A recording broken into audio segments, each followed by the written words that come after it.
What we can say is the storm was significant, but thankfully this was not the worst case scenario. The storm did weaken before landfall, and the storm surge, as initially reported, has not been as significant overall as what was observed for Hurricane Helene.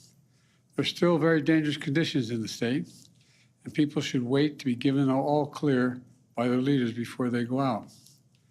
We know from previous hurricanes that it's often the case that more lives are lost the days following the storm than actually during the storm itself.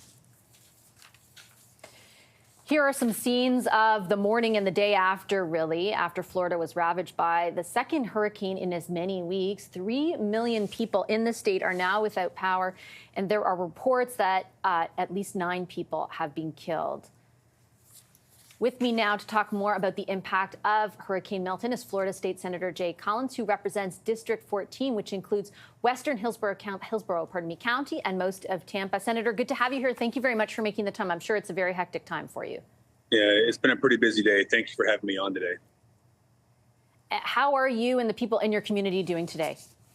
Well, it's been a long couple days.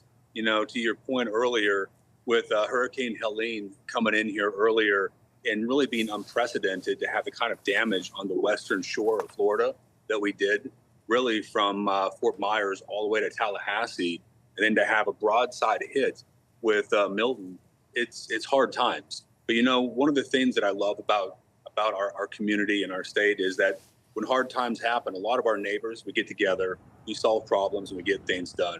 We're seeing the very best of a lot of people day in and day out coming together to work together. We can see just behind you, I think, what looks like a tree that's, completely fallen over. What can you tell us about the impact of what did happen overnight in your area? Yeah, it's pretty wild. You see the photos there on the screen of a Tropicana field where the Rays play. It ripped the roof off this. Yeah. Here in my community, I think almost every home lost multiple trees. The back of my yard is flooded with a lake kind of overflowing into the back of my yard. We were very lucky. We didn't have anything catastrophic, nothing that can't be fixed.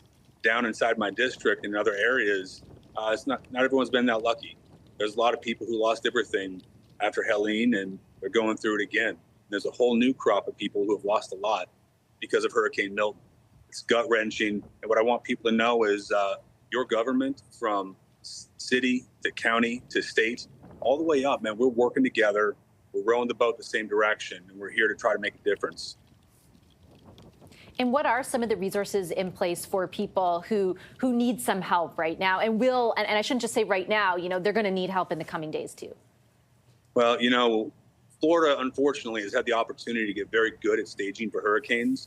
We had over 50,000 power trucks lined up ready to come in here. That's unprecedented. Earlier today, we had over 3 million people without power across the state of Florida. Here in my district, 70% of the people within Hillsborough County have lost power.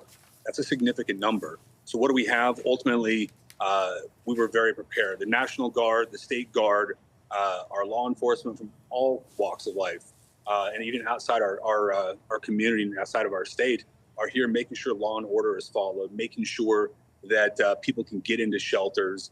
Last night, after the storm passed in the really dangerous times, they conducted 40 water rescues in one area alone. That's incredible. By the time I did an interview this morning at 4 a.m., we had 368 people asking to be rescued.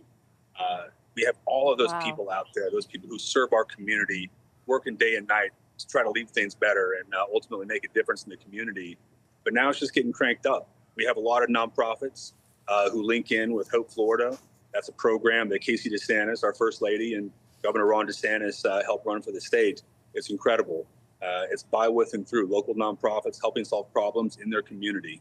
It's the best of both worlds.